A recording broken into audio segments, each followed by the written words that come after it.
Ambassador Kethviri stood alone at the observation window. His crystalline eyes looked out into the darkness of space. Behind him, representatives from 17 alien species talked in low voices. They were finalizing the greatest treaty in galactic history. The Treaty of Eternal Borders would divide the galaxy forever. Every species would get their territory. The borders would never change. And humanity, the youngest species among the stars, would be locked into a small corner of space. They would never be allowed to grow. Kethviri felt satisfied. The humans had only been traveling through space for 300 years. They were children compared to his people, the Silethi, who had ruled their section of the galaxy for 12,000 years. It was better to contain the humans now, while they were still weak. The other species agreed. The Valorni Imperium had brought their war fleet. The Cressian Collective had brought their diplomats. Everyone wanted the same thing: stop the humans before they became dangerous. Kethviri turned back to watch the ceremony. The document floated in the center of the room, glowing with official seals from all 17 species. In 1 hour, it would become law. Humanity would be caged forever. Then every alarm in the station began to scream. Red lights flashed across the walls. Officers ran to their stations. Kethviri spun back to the observation window, his heart's pounding in his chest. Something was coming out of faster than light travel. Something big. The ship that appeared was unlike anything Kethviri had ever seen.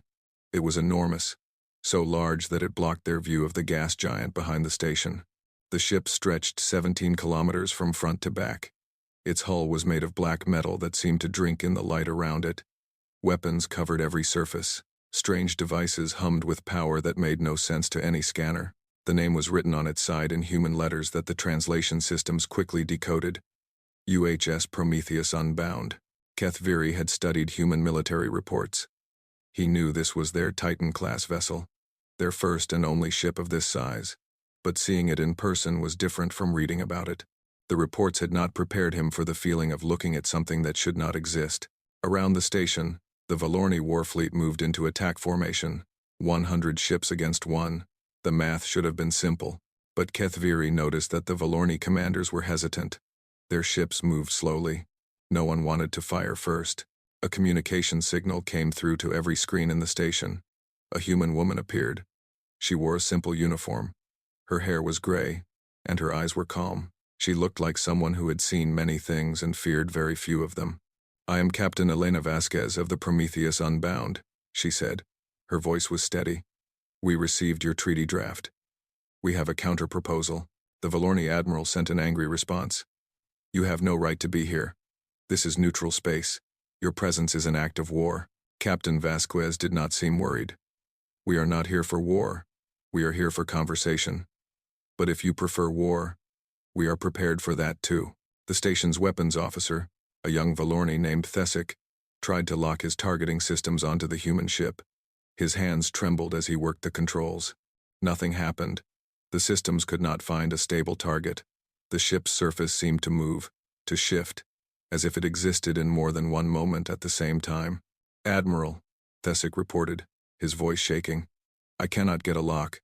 The ship is doing something to our sensors." In the physics lab below the main deck, a hegemony scientist named Ural stared at her readings with wide eyes. The energy coming from the human ship was impossible. They had a black hole inside their vessel, not for power, for something else. Her instruments suggested the ship was running calculations faster than every computer in the Concorde combined. The ship was thinking. And it was thinking about everything. Admiral Kethviri watched all of this happen. He saw the fear in his officers.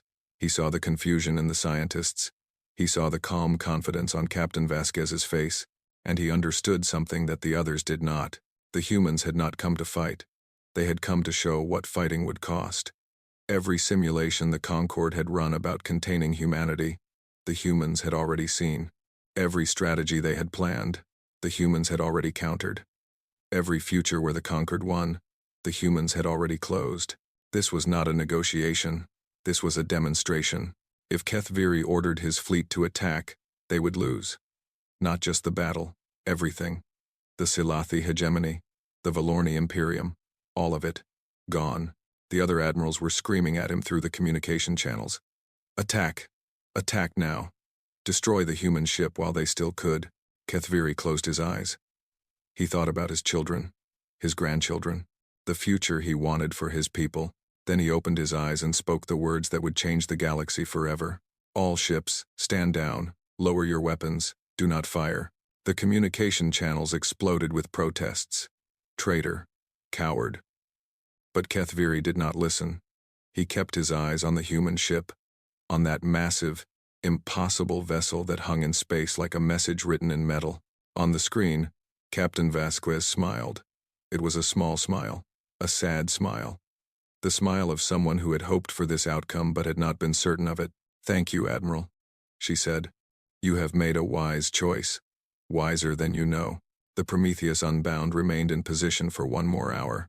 Long enough for the Treaty of Eternal Borders to be abandoned. Long enough for new conversations to begin. Then, without another word, the human ship turned and vanished into faster-than-light travel. It left behind a galaxy that would never be the same, and Admiral Kethviri stood at the window, watching the empty space where the Titan had been, wondering what he had just done. He would spend the rest of his life trying to understand. 200 years had passed since the day the human Titan appeared at the Concord Assembly Station.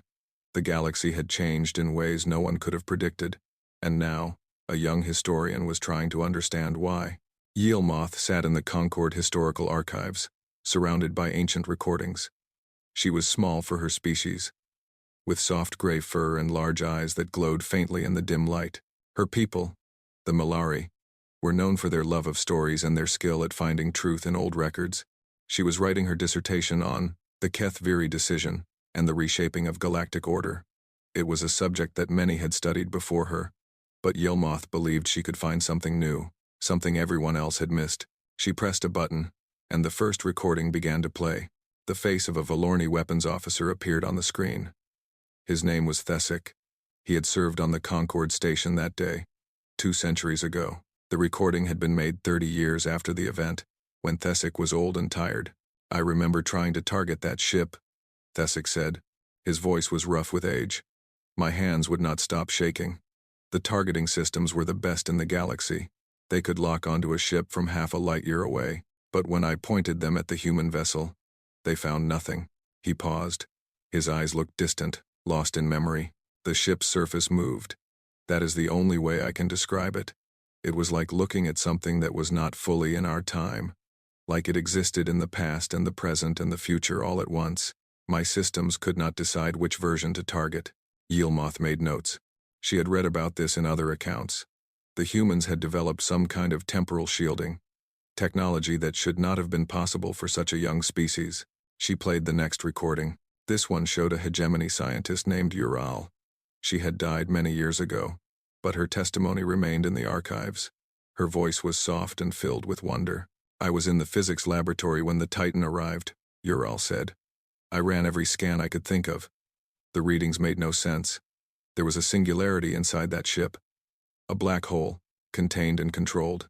But they were not using it for power. They were using it for thought." She leaned forward, as if sharing a secret. "The gravitational effects of a black hole bend time. The humans had found a way to use this. Their ship was thinking faster than any computer we had ever built. In the few minutes the Titan was present, it probably ran more calculations than our entire civilization had run in 1,000 years. Yilmoth felt a chill run through her fur. She had known the humans were advanced, but this was something else entirely. She played more recordings, dozens of them. Officers and scientists and diplomats, all sharing their memories of that day. Each account added new details. The strange energy signatures, the impossible weapons, the calm voice of Captain Vasquez. But the recording Yilmoth wanted most was the last one in her collection, Admiral Kethviri himself. The recording had been made on his deathbed, nearly 100 years after the Titan's appearance. Kethviri was very old. His crystalline eyes had lost their shine. His voice was barely a whisper, but his words were clear. "Everyone asks me why I ordered the fleet to stand down," the old admiral said. "They think I was afraid. They think I was a coward. Some think I was a traitor who had been paid by the humans." He laughed. It was a weak sound, but there was no bitterness in it. "None of them understand. I was not afraid of losing the battle. I was afraid of what winning would cost." He coughed and took a moment to recover. "I looked at that ship, and I saw the truth. The humans did not build the Prometheus to win wars. They built it to make sure wars never needed to happen. It was not a weapon. It was a message. Yilmoth leaned closer to the screen. This was the part she had been waiting for. Every simulation we had run about containing humanity, they had already seen. Kethviri continued. Every plan we had made, they had already countered.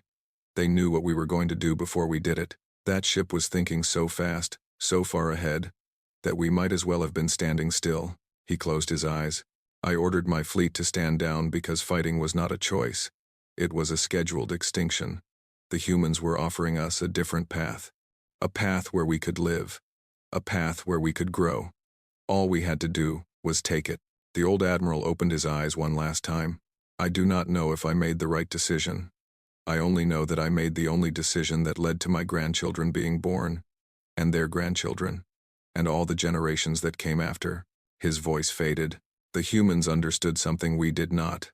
They understood that mercy is not weakness. Mercy is strategy. Mercy is power. Mercy is the weapon that never runs out.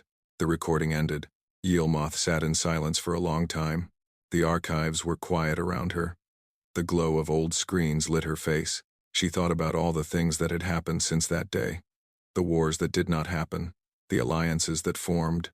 The technologies that were shared. The lives that were lived because one admiral chose not to fire. She began to write. The Kethviri decision was not a moment of weakness, she typed. It was the moment when the galaxy began to change. When fear became curiosity. When enemies became friends. When one choice made by one person stretched across time and touched every life that came after. She looked up at the darkness beyond the archive windows. Somewhere out there, the humans were still building. Still preparing. Still waiting. And Yilmoth wondered what they were preparing for. The choice Admiral Kethviri made did not end when the Titan vanished into the stars. It continued. It grew. It touched everything, like a stone thrown into still water. That single moment created ripples that spread across the galaxy. And those ripples changed civilizations. The Valorni Imperium was the first to feel the change. For 10,000 years, they had been warriors. Their entire society was built around conquest and military strength. Every young Valorni dreamed of glory in battle. Every old Valorni told stories of wars won and enemies defeated. But after the Titan moment, there were no more wars to fight. The treaty against humanity had failed. The Great Alliance had broken apart. And the Valorni found themselves with the largest military in the galaxy and no one to use it against. At first, they did not know what to do. Their economy had been built on war. Their culture had been built on war. Without war, who were they? The answer came slowly. Over decades, a young Valorni scientist named Kresix asked a simple question. What if we used our resources to save lives instead of taking them? It seemed like a strange idea. But the Valorni had money and technology and nothing else to spend them on. So they tried. Within 50 years, the Valorni had developed medical technologies that could cure diseases no one else could touch. They shared these technologies freely with any species that asked. Within 100 years, death by disease had become rare across 12 different worlds. The warriors became healers, and they found that saving lives brought a different kind of glory, a deeper kind. Old Valorni veterans, who had once told stories of battles, now told stories of plagues, stopped and lives saved. And the young Valorni who listened found that these stories were just as exciting. The Valorni called this period the Reformation. They credited the Titan moment for making it possible. Without that moment of fear, they would never have stopped to think. Without that pause, they would never have found a new purpose. The Silathi hegemony changed too, but in a different way. Admiral Kethviri had become a controversial figure. Many called him a coward. Some called him a traitor. He was removed from command and spent his remaining years in quiet retirement, but his writings survived. In the decades after the Titan moment, Kethviri wrote extensively about what he had learned. He called his philosophy strategic mercy. It was based on a simple idea. True strength is not the ability to destroy your enemies. True strength is the ability to turn your enemies into friends. At first, few paid attention. The Silathi had been conquerors for thousands of years. Mercy seemed like weakness to them. But as generations passed, things changed. The Valorni Reformation showed that former warriors could find new purpose. Other species began to cooperate in ways they never had before, and slowly, the Silathi began to wonder if Kethviri had been right all along. By the 300th year after the Titan moment, Kethviri's writings were taught in every school in the hegemony. He was no longer seen as a coward, he was seen as a prophet. The Silathi transformed from conquerors into diplomats. They used their ancient wisdom and their many connections to help other species resolve their conflicts peacefully. Wars that would have killed billions were ended with words instead, and through it all, the humans remained quiet. This was the strangest part. After the Titan appeared, humanity did not boast or threaten or demand anything. They simply continued as they had before, building, exploring, helping when asked. But observers began to notice patterns. Human aid ships would arrive at planets just before disasters struck. Earthquakes, plagues, asteroid impacts. The humans always seemed to know what was coming. Human diplomats would appear at conferences just when negotiations were about to fail. They would offer small suggestions, tiny changes that somehow made everyone happy. Human scientists would publish research papers that solved problems other species had been struggling with for centuries. And the timing was always perfect. Always exactly when the solution was needed most. Yilmoth, the historian who had studied the Kethviri recordings, noticed these patterns in her research. She shared her findings with intelligence agencies across the Concord. They reached a disturbing conclusion. The Prometheus had not just been thinking fast, it had been thinking forward. The ship had somehow seen the future, or at least calculated the most likely paths it would take, and in those few minutes at the Concord station, it had mapped out centuries of events. Every action the humans took after that moment was part of a plan so large and so long that no other species could fully understand it. The question was, what was the plan for? 500 years after the Titan moment, no one knew the answer. The humans never explained. When asked, they simply smiled and changed the subject. But the galaxy had changed. Species that once hated each other now worked together. Technologies that once seemed impossible were now common. Lives that would have been lost to war and disease and disaster were saved. Again and again. Whatever the humans were planning, it seemed to be good for everyone. And so the galaxy waited. It watched. It wondered. Somewhere in the darkness between stars, humanity continued its work. Patient, careful, thinking ahead. The ripples of that first choice kept spreading, and no one knew how far they would eventually reach. 847 years after the Titan moment, the galaxy learned what humanity had been preparing for. It started with silence. The outer reach was a collection of small colonies at the edge of known space. 12 different species lived there, trading and farming and living quiet lives far from the crowded center of the galaxy. They sent regular reports back to the Concord. News, trade information, the small stories of everyday existence. Then the report stopped. At first, no one was worried. Communication equipment broke sometimes. Ships were sent to investigate. They did not return. More ships were sent. These had better sensors and faster engines. They reached the outer reach and sent back one final message before they too went silent. The message contained a single image. It showed a wave of machines stretching across space. Millions of them. Billions. Each one was small, no larger than a transport shuttle. But they worked together like cells in a body. They consumed everything they touched. Planets, moons, ships, stations. All of it was broken down into raw materials and used to build more machines. The wave was growing, and it was coming toward the heart of the galaxy. The Concord called it the recursion. No one knew where it came from. No one knew who built it. But everyone understood what it meant. This was extinction, not for one species. For all species. Everything in the path of the recursion would be consumed. Every world, every life, every memory, gone. The united fleets of 17 species gathered at the boundary, a line in space where they hoped to stop the advancing wave.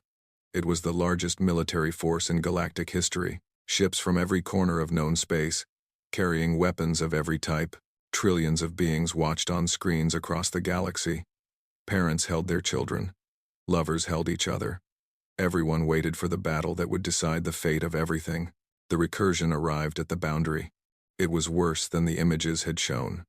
The machines filled space from horizon to horizon. They moved with perfect coordination, like a single mind spread across billions of bodies. The fleet's weapons began to fire. Missiles, lasers, Plasma bursts. Everything they had. It was not enough. The machines adapted. They learned from every attack and changed their defenses. For every 1,000 destroyed, 10,000 more were built. The fleet began to fall back. Ships exploded. Crews died. Hope faded. Then the stars changed. Points of light appeared behind the fleet. Hundreds of them. They grew brighter and brighter until they were too bright to look at. Then they resolved into ships. The Prometheus Unbound led the formation. The original Titan, 17 kilometers of black metal and impossible weapons. But it was no longer alone. Behind it came the Prometheus Unchained, 25 kilometers long. Behind that came the Prometheus Eternal, 40 kilometers. And behind those came hundreds more. Ships so large they made the original look small. Ships that bent light around their hulls. Ships that hummed with energies that made sensors go blind. 412 Titan-class vessels. The product of 800 years of building. A communication signal reached every ship in the fleet. Every screen in the galaxy. A face appeared that many recognized from history lessons. Captain Elena Vasquez. Somehow alive. Somehow unchanged. 800 years ago we came to your assembly with a counter-proposal, she said. Her voice was calm. Her eyes were steady. You never asked what it was. She paused. Admiral Kethviri understood. We were not negotiating territory. We were negotiating time. Every year you did not spend fighting us was a year we spent preparing for this. Every resource you did not waste on weapons against humanity, we invested in shields. For all of us.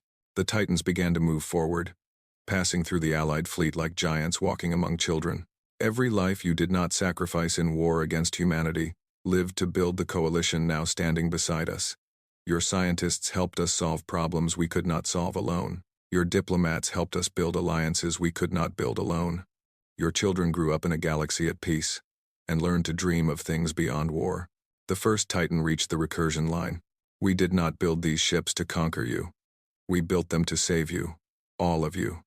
This was always the plan. The Prometheus Unbound fired. Light filled the universe.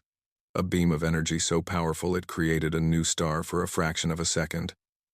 1,000,000 recursion machines vanished in an instant. The other Titans joined the attack.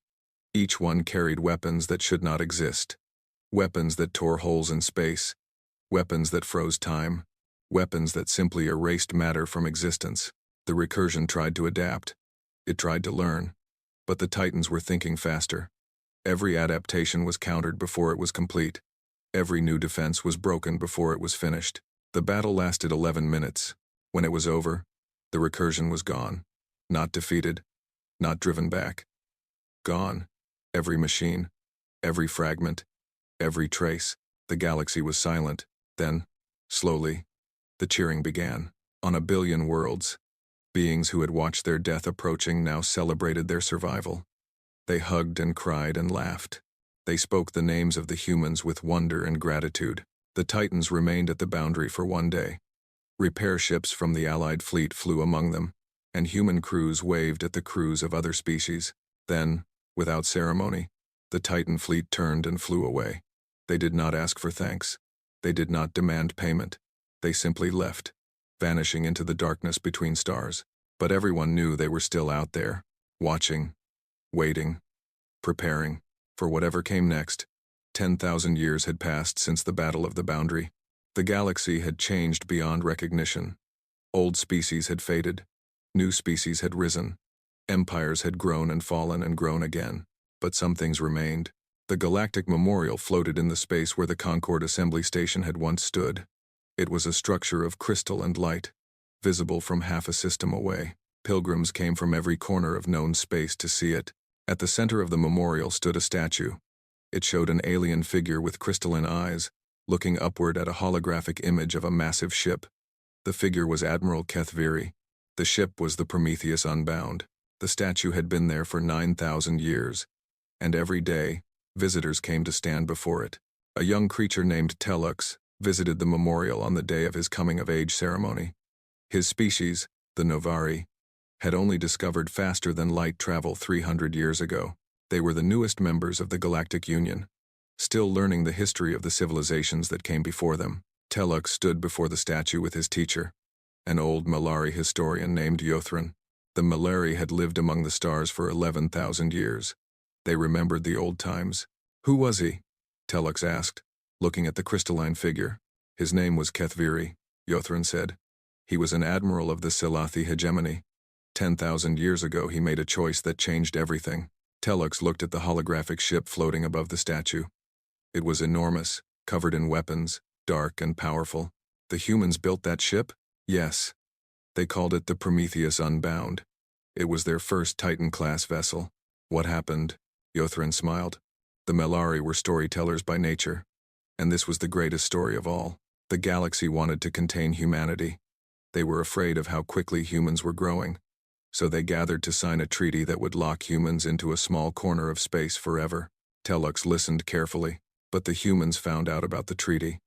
They sent the Prometheus to the meeting, not to fight, to show what fighting would cost. And Admiral Kethviri looked at that ship and understood. If he attacked, his people would be destroyed. So he ordered his fleet to stand down. That was brave, Telux said. It was. Many called him a coward at the time. But his choice gave the galaxy 800 years of peace. 800 years to grow and learn and work together. And when the recursion came, that peace saved everyone. Telux had learned about the recursion in school. A wave of machines that had come to consume everything. The greatest threat the galaxy had ever faced. The humans stopped it, he said. They did. With 400 Titan ships they had spent centuries building. Ships they built not to conquer the galaxy, but to protect it. They stood in silence for a moment. Around them, other pilgrims moved through the memorial, speaking in hushed voices. Where are the humans now? Telux asked. It was the question every young species asked. The humans had left the galaxy long ago. After the Battle of the Boundary, they had stayed for a few thousand years, helping rebuild and sharing knowledge. Then, slowly, they had begun to leave, one ship at a time, one colony at a time, until one day, there were no humans left in the galaxy at all. They went beyond, Yothran said, beyond the galaxy's edge, into the space between galaxies. No one knows exactly where. Why did they leave? Because their work here was done. They had taught us how to protect ourselves. They had given us the tools and knowledge we needed, and they had other things to prepare for. What things? Yothran looked up at the holographic Titan. The recursion was not the only threat in the universe.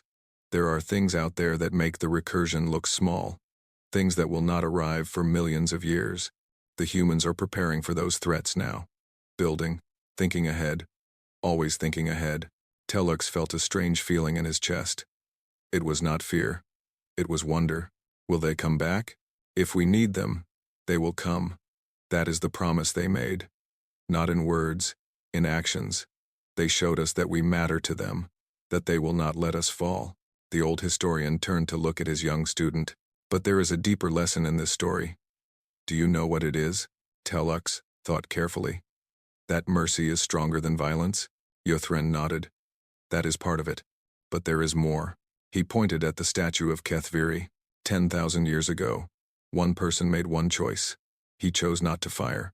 That choice created ripples that spread across time. Every life saved, every war prevented, every advancement made, all of it traces back to that single moment. The old Melari looked at the young Novari with ancient, knowing eyes. You will make choices too, Telux. Small ones and large ones, and you will never know how far the ripples will spread. That is the lesson. Every choice matters. Every act of kindness echoes through time. Every moment of mercy creates futures that would not otherwise exist. They stood together before the statue as the holographic Titan pulsed gently with light. Somewhere, beyond the edge of the galaxy, the real Titans kept their eternal watch. Humanity had not forgotten the galaxy they had protected. They never would. And in that distant darkness, they were still building, still preparing, still thinking of the beings they had left behind. The choice Admiral Kethviri made 10,000 years ago still echoed, and its consequences would stretch on forever. Not because of the power of weapons or the strength of armies, but because of something simpler, something older, something that had existed since the first beings looked up at the stars and wondered what lay beyond. Kindness, patience, hope. These were the weapons that never ran out. The weapons that built civilizations. The weapons that saved galaxies. These were the weapons humanity had mastered, and they were the weapons they had taught everyone else to use. The story was not over. It would never be over. It would simply continue, one choice at a time, spreading across time like light spreading across the universe, forever.